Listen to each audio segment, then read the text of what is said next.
Do you want to wake up feeling like you're stepping into who you're meant to be, into the best possible version of you? What if I told you that the key to your best life, health, and happiness are all around you? You just have to find what works for you.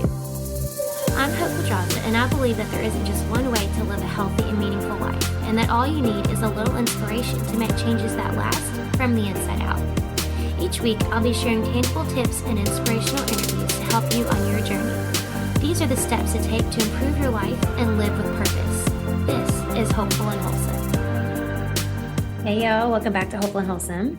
I am starting a new little series here that is, I'm just calling like a case study series because I really want to walk through case studies, right, of clients that I've worked with and what they are doing different or what they did do and are doing differently to get the results that they wanted, that they were looking for.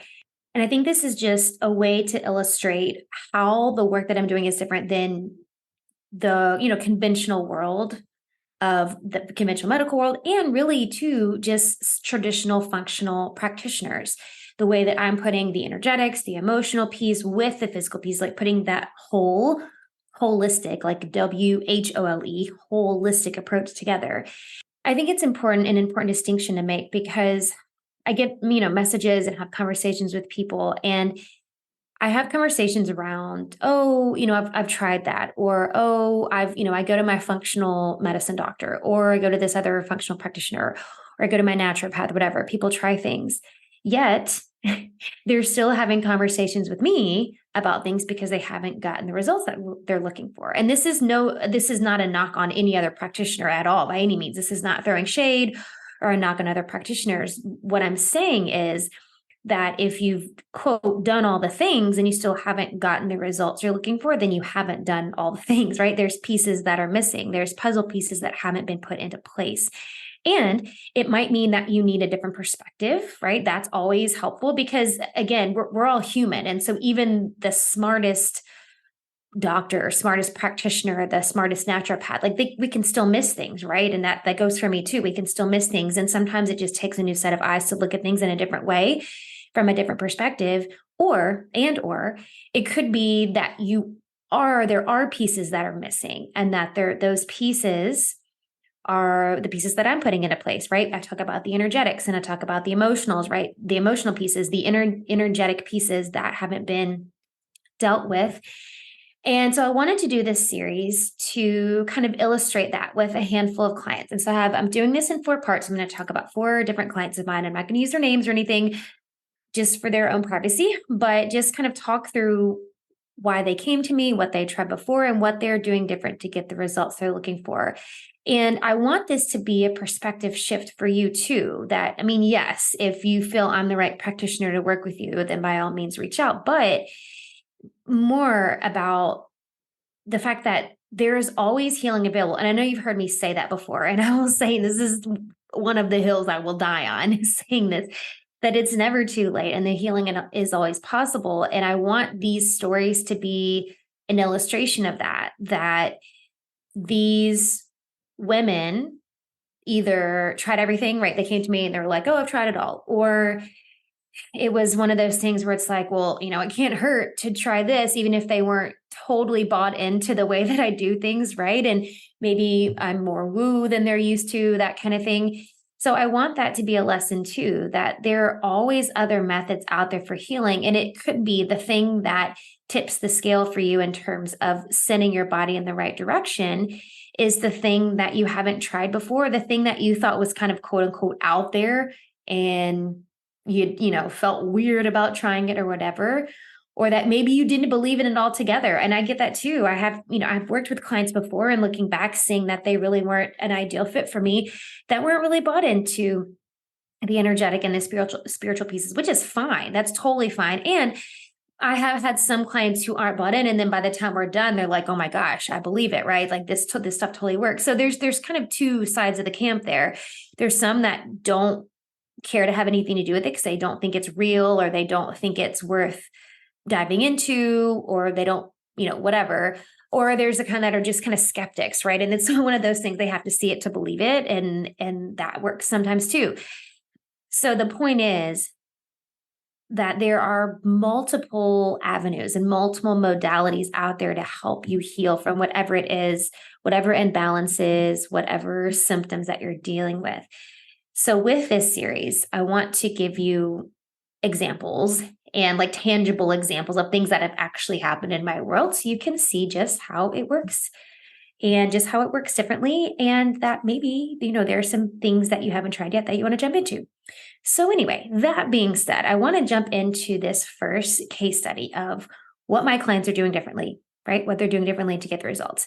And this comes from a client of mine who came to me, and her main complaints were she was having she had stubborn weight gain, that she felt like she was just like continuously gaining weight and not losing it.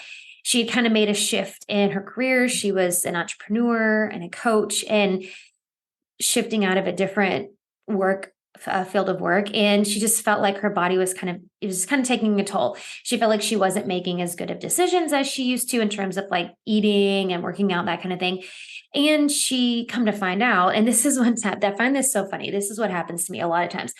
I have people come to me, and obviously there's a reason people are coming to me, and there's a reason people reach out to people like me. And usually it's that little intuition in you that's like, okay, all right, dude, let's do something about this. Like, it's time to ask for help, that kind of thing. But it's like your intuition is telling you that, but then your mind hasn't really gotten on board yet. So your mind's still kind of like, well, no, like, I'm okay. I don't have that. Like, I'm not completely falling apart. Like, I don't have that many things that I need help with, right? But then when we start to dive deeper into it, I have the first call before they decide to get on a package or a program or whatever. And they tell me some things. We talk about symptoms, and nothing sounds too severe from the way they're explaining it. And they tell me about some things. And then the more we start talking about it, the more things come up. And I'm like, okay, well, you didn't mention that, earlier, a second ago, or when you first reached out in the DMs, right? And then we start just like peeling back the layers. And then by the time they're like, okay, yeah, we decided we're a good fit, and they work with me, and they're filling out their intake forms and stuff. And I'm looking at their forms, and I'm like, holy crap, you didn't tell me any of this. So you've had how many ovarian cysts? And you've had like all this stuff starts coming up where it's like I think part of it is they're not putting the dots together, like, oh, all these things are related to these other symptoms. Or again, we're just victims of kind of this Western world we live in where it's like, oh yeah, all these things are normal. It's not. So this client of mine was an example of that, where she'd had some cysts and she'd had some period stuff going on, and she just kind of brushed it off like, oh, it wasn't terrible. It wasn't totally debilitating. It wasn't that bad, right? Again, we like gaslight ourselves and like, oh yeah, it's normal. Everybody deals. Well, no, come to find out, no, like she had a history of things, and she had some kind of things in her family history that were, we kind of linked to some things. So anyway, the biggest issues for her really was kind of her hormones. It was kind of a hormonal thing. And assuming that she had estrogen dominance, right, was causing, so a lot of her symptoms were pointing to estrogen dominance. So we ran all the labs and did all the things. And come to find out, we were right. She did have an estrogen dominance, and she had a bunch of mineral imbalances. Her adrenals were working really poorly. Her thyroid was running really sluggishly. So we found all these things out. So, we do the protocol and we start the work. Here is where I want to kind of dive into the things that are done differently in the way that I work. So first of all, estrogen dominance is very common in my world. Like a lot of people have estrogen dominance, and just in general in life right now, and in the world we live in, estrogen dominance is super common. And it really contributes to a lot of the physical symptoms that women in general are dealing with on a regular basis. But the issue of estrogen dominance really is multifaceted though, and it has multiple root causes. And we can't say it's ever just one thing. It's a combination of things. And a lot of times when you go the traditional, how to say this, traditional functional route, like I'm trying to say like the normal, regular functional route, just like a functional practitioner who doesn't add in the other things that I do, they're going to deal with it one way, but then the way that I deal with it, we're going to look at the energetics of it too.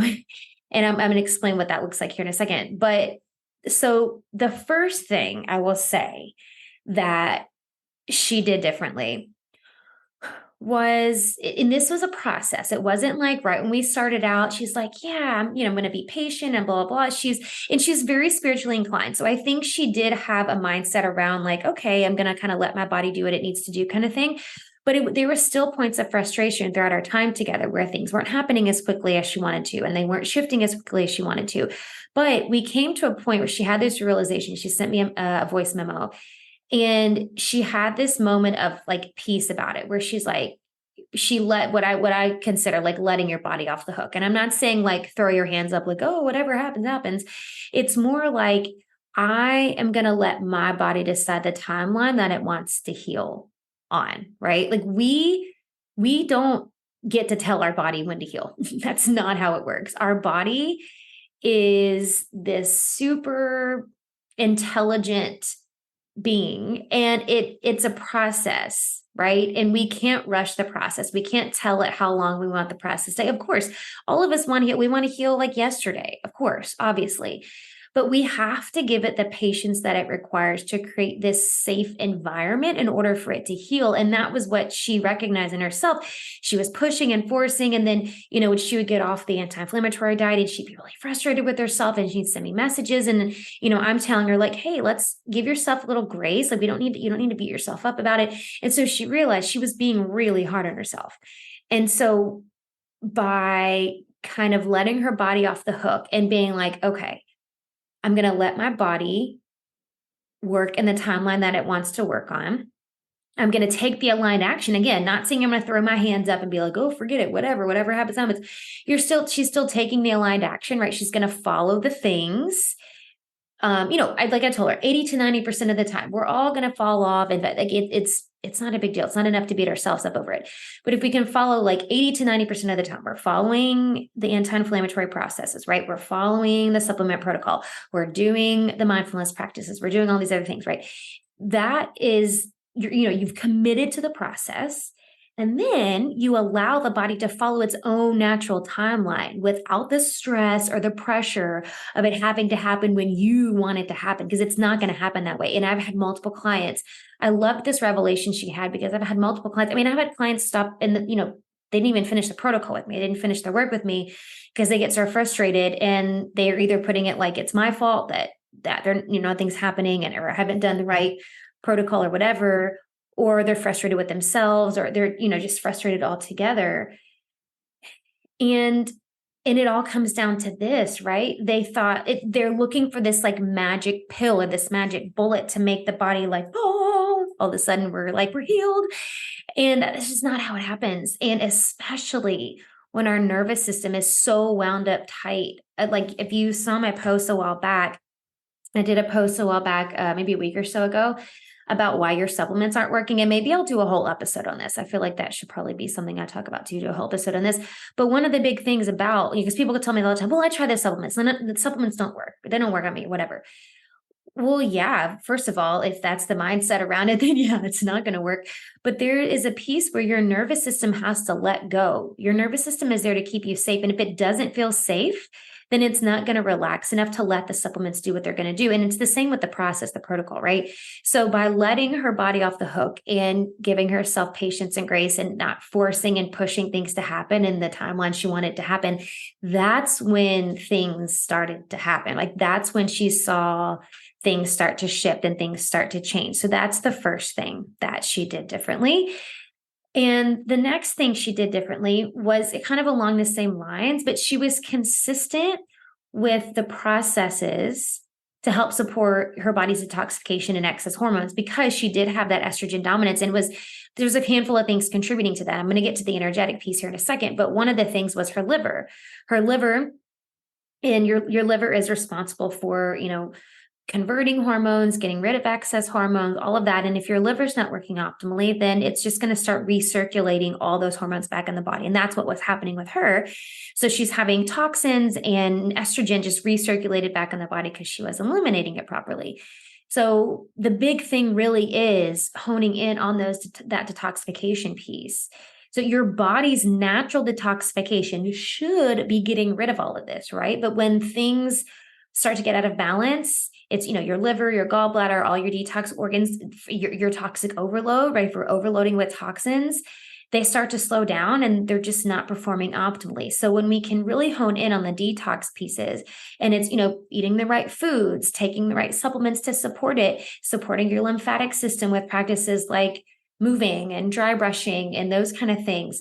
Seed cycling is a big one. I cannot tell you how many clients I've had who have shifted so much with just seed cycling. And I'll do an episode in this series talking about one of my clients. That was one of the biggest things that shifted things for her, was seed cycling. It's crazy. Seed cycling, reducing your toxic exposure, sweating regularly, right? Lots of hydration, and not hydration with just water, but with your minerals, with your electrolytes. Like, all of these things really help your body's detox processes and help your body to eliminate excess hormones. And so that was a bit of staying consistent with that is also going to help. Now, here's the next piece I want to talk about. And you know I'm headed for it. It's the energetic piece. Okay. It's the energetic piece. And I have a story about this client of mine that I'm talking about today. And I kid you not, I cannot make this stuff up. But I want to say this first, especially when it comes to hormones. And I've said this before, that I don't like to speak in generalities. I don't like to say 100% of the time, this is how things are. But let's say 99.999% of the time, when women have something going on with their reproductive organs, things in the reproductive system, that part of the endocrine system, 99% of the time, it has something to do with your sacral center or with your solar plexus center, right? These are two energy centers, two of your chakras, if whichever word resonates with you, it doesn't matter. It's all the same thing. They're energy centers, they're chakras. Your chakras are energy centers. So your sacral center, it's the second chakra. This is responsible for creativity and sexuality. And this is your life force energy. And for women, this is a special place, because we are literally the creators of life force. Like, we are the creators of life, right? We are the only, beings, gender. We're the ones that create humans, right? We create other beings, females. It doesn't even have to be humans, females. We create other beings. We create life. We literally create life in our womb, and that's in the sacral center. So when I have women who come to me and there's hormonal things going on, and that's like their main issue, right? The main issue that they're dealing with, I can almost guarantee you, again, I'm not going to speak in generalities because there's always exceptions to the rule. I can almost guarantee you that there is something stored. There is something stuck or stagnant there that is not allowing energy to flow up, and that is keeping the glands associated with that chakra to work properly. So if you go back to, I did a whole series on your chakras, and it's relating it to your physical health. And there's glands that are a part of your endocrine system that are associated with each chakra, right? And traditional Chinese medicine says that the balance of yin and yang in the body is all based on the energy flow through our endocrine system, right? There's a connection. This is the bridge between the energetic body and the physical body. It's the endocrine system. The endocrine system, if you don't know what that is, it's basically just all your glands that make hormones. That's what it is. So any gland that makes the hormones is part of your endocrine system. And there are a ton of glands in the body, but there's like 7 main ones that we look at in terms of the chakras. And the ones that are responsible, connected with your sacral center, are your reproductive organs, right? So the emotions, and there's emotions too. There's another piece of this. There's another layer of this. And I put this together in the work that I do with my clients. We're doing emotional release sessions. We're doing these energetic balancing, energetic release sessions, because there are certain emotions that come up in certain centers of the body too, right? And these are the emotions that kind of get stuck, stored, and stagnant to keep the energy from flowing. And shame and guilt are 2 emotions that basically they live in this center, right? This is the center that they get stuck in, is your sacral center, especially women. Shame and guilt play a big part in our existence. And you can say you don't know what I'm talking about, but you know what I'm talking about. And this is, if we want to go down the rabbit hole of the patriarchy and all of that, that's a conversation for another day. But just saying that shame and guilt play a huge part in our female and our womanly existence. And for so many people, this is what's causing this energy blockage, right? The energy is not flowing freely. So remember, if you listen to that other series I did about the chakras, I talked about how all of them kind of work together, right? So when energy is stuck in one, or it's blocked in one, then all the rest of them can't function properly, right? So it's kind of this snowball effect, this cascade effect, right? So I do have a point in all this. I know I'm going around the bush. I am going to get back on point about my client, but I wanted to explain all of this part because this explains I needed to have to preface the story with all of this and to tell you this connection comes up so much in my world. Literally just did a podcast interview on Alara Sage's podcast. I don't know, I guess a few days ago, we were having this conversation about it too. And she works a lot with like womb healing and that kind of thing. She's more of an energy healer than anything else, but we talked about that too. And just the shame and the guilt that really affects that flow of energy in the female body. And it lives here in the sacral center. That's where it gets stuck. That being said, my client that I'm talking about here, this was a big part of her healing. So for her, one of the things that she did differently was that she released these stored emotions and energy. When it comes to the reproductive system, again, we can't ignore this piece. The emotions that get stored here can cause so much havoc in the body. So I'm going to tell you what happened, tell you the story. So we're doing an emotional release session, right? And we kind of go into this hypnotic state and we're walking through things. And I ask my clients, we're identifying where they feel. So when we go into this hypnotic state, we're allowing the subconscious to lead us, right? The subconscious, your inner voice, like whatever word you want to use for that, it doesn't matter. Your inner voice is your subconscious, like however you want to say it, but it's leading the way, right? So when we get into that hypnotic state, go back and listen to Lindsay Robinson's episode about the subconscious and hypnotherapy, and it'll explain how it works. But that being said, so I'm walking her through this, and I'm asking them where they're feeling, where in the body they're feeling their stuck emotion, that's in the body, right? So she tells me very specifically and very like matter-of-factly, she feels it in her left ovary. Like, okay. And it's everybody experiences these kind of sessions differently. And sometimes they're very general where it's kind of like, oh, it kind of feel it in my gut, right? But as specific as she could get, it was the left ovary. I'm like, okay, that's it. So we're talking through it. And then I'm asking her, what it feels like and what the shape is and how big is it, all that. And so she's very descriptively describing this. It's a nail and it feels sharp, and she's giving me descriptions. And so I'm asking her to sit with it, right? So we sit with it and we walk through the whole release process. And so at this point, she's crying, she's releasing things, and that's always a great sign. The tears is like, oh man, that's your body's way of releasing some stuff that needs to be released. So we're talking through it. And I ask her to identify if she can identify, and it doesn't always happen, but if we listen hard enough, I feel like typically it does. I asked her to identify the emotion that was there, and she mentioned shame. That was what came up. And there are some specific instances that she had when she was younger. That's what she tied it to, and it was shame, right? So we're working through this. We work through the release process. We do kind of some energy balancing, right? We do the whole session. We kind of talk through it at the end. She kind of wanted to talk through what came up for her.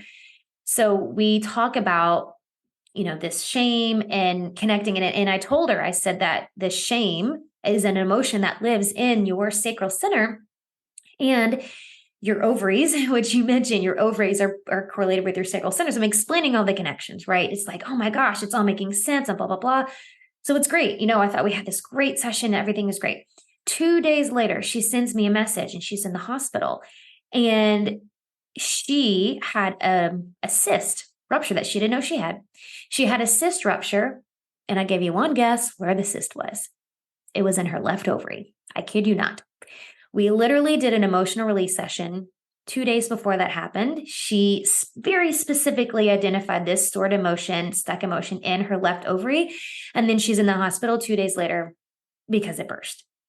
And I was just mind blown. And, I've had sessions before where it's like, oh, we release things and it feels great. But this was like, you can't deny the correlation there. I'm sorry, but you can't.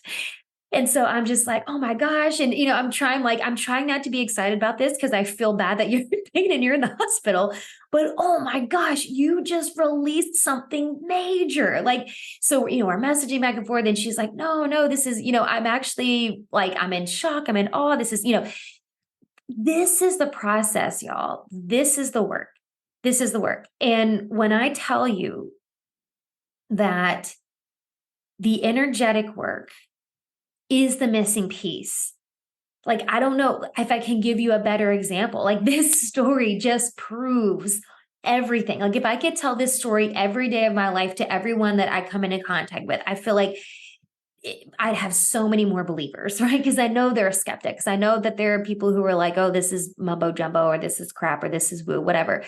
I cannot make this up. And there's no way you can deny the correlation there. So the emotional release practices, the energy clearing absolutely accelerates the healing process.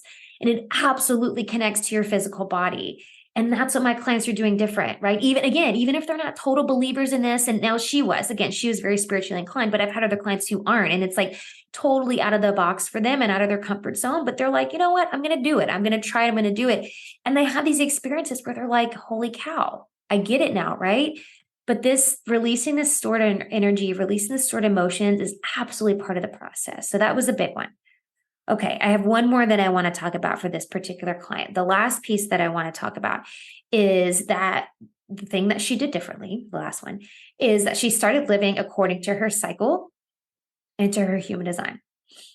Now, remember I said at the beginning, she was an entrepreneur, and she, like most entrepreneurs, and I'm raising my hand here, we have this like go, go, go mode, and we don't know how to stop. Now, for me, it's different because I'm a I'm a manifesting generator. And so I do have the energy. Now, not saying I don't need breaks, because I do, because I also have an undefined root center, which is kind of, I don't want to say limits because that sounds bad, but there's like a threshold of the go, go, go work where eventually I need to be like, okay, like, hold on, I'm going to not work, right? And it's something I have to work on. But anyway, we all have this kind of drive that's consistent, right? And for her, this was very contrary to her human design, because she's not designed to operate that way. She was a manifester.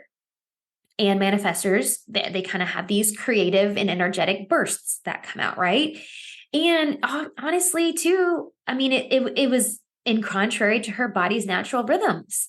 And I talk about this, when I did the episode about cycle syncing and your productivity and all of that. And I've been talking more and more about that because we can't leave that part out. And for her, it was helping her hone in on her human design. So we talked about some of her open centers versus defined centers. We talked about her, obviously her type and her authority and her strategy. We talked about some of the gates and stuff, but talking through these pieces, helping her to kind of see where she was pushing too hard, where she was meeting resistance, and feeling that not self-theme for her, which is going to cause some things to happen in the physical body.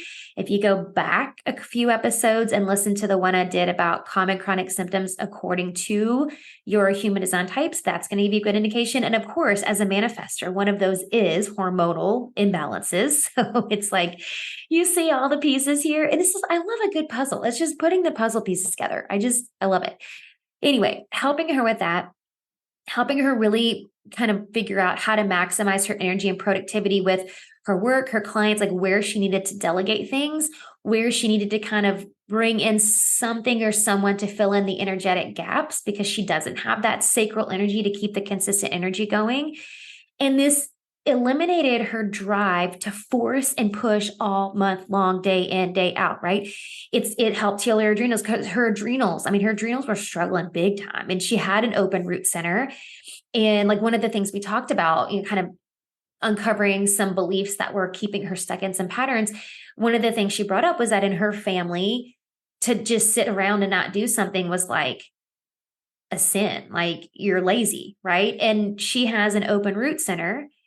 And I mentioned mine a second ago. I have one too. And with an open root center, we don't have the drive to be going all the time. Like we have to take a break and take a rest.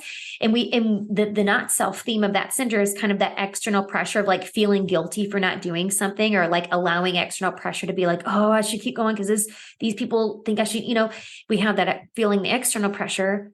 And this is going to lead to burnout. Your root center is attached to your adrenals. Hello, her adrenals were shot. So I'm like, there's no wondering why your adrenals are shot. You're pushing too much, right? So connecting all these dots with their human design, connecting that with the physical body, connecting that to like productivity, maximizing energy and effort, all of that was a huge piece of the puzzle for her, and understanding really how to live according to her human design and putting that into practice in her business. And how she was creating things too, like when she was creating programs and offers and services that she was offering, doing it in a way that allowed her to still keep that creative energy and fun and flow, but not feel restricted and like she has to go and create all the time. Right. So kind of helping her understand how and where to set boundaries. So that was what, how many, 4 things? Like those are 4, I guess 4/5 things that she did differently. And I think that, in her case, it was, her estrogen dominance. It was her kind of this cycle she was having of ovarian cysts, that kind of thing. I feel like this is so common. Like the things that we worked on, I could apply them to so many people that are dealing with the same thing, right? We're looking at your detox processes. We're looking at, letting your body, giving your body patience and grace. We're looking at being consistent with staying up to date with the detox process, supporting your detox processes. We're looking at releasing stored energy emotions, living according to I feel like I could apply those to everybody in this.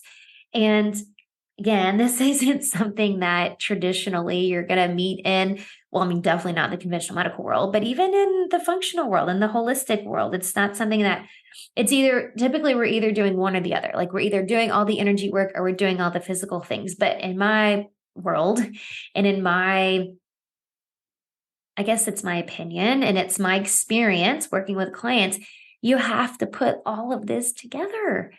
And that's what makes my work different. We're putting pieces together that normally wouldn't be put together. And we can put I mentioned earlier about that bridge between the physical and the energetic body. Like that's what it is for me. That's what my job is. It's connecting, it's building that bridge between the physical and the energetic body. And that's what creates the whole body healing. That's what creates it.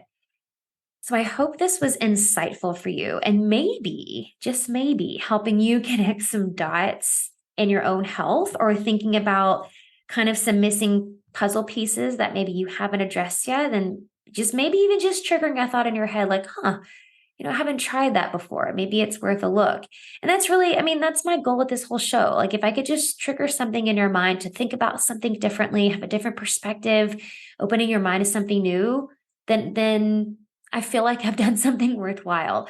So I'm going to come back with a few more of these episodes, all talking about these different experiences. And I want to go through the ones that I've picked to do in this series. These clients all had very different symptoms and different things they were coming to me for. And so I want to be able to show kind of a broad range in how the work that I do can translate across all different types of symptoms and issues and chronic ailments. So that being said, feel free to message me, y'all. If you have questions, if you have comments, I love to hear takeaways. I am a Manny Jan, y'all. I like to respond. So if you give me something to respond to, I'm happy as a clam. So send me a message, a DM, if you got something out of this episode, or even better, if there's things that you want to learn more about, because I'm always up for ideas and how I can serve my community and support them in the best way possible. So if you have other things you want to learn more about, let me know. Otherwise, I will see you in the next episode and this series of case studies and what my clients are doing differently. I'll see you next time. Thanks for listening to Hopeful and Wholesome, y'all. If you found value in this week's episode, please subscribe on iTunes or wherever you listen to your podcast and leave a review to let me know what you thought. I'd love to know what you find useful in these episodes so I can know how to provide the most value I can to my listeners. And if you have topics you'd like to know more about, I'd love to hear those as well. So shoot me a message on Instagram, Facebook, or LinkedIn. It's @TheHopePedraza, or you can visit my website, hopefulandwholesome.com. Thanks, y'all.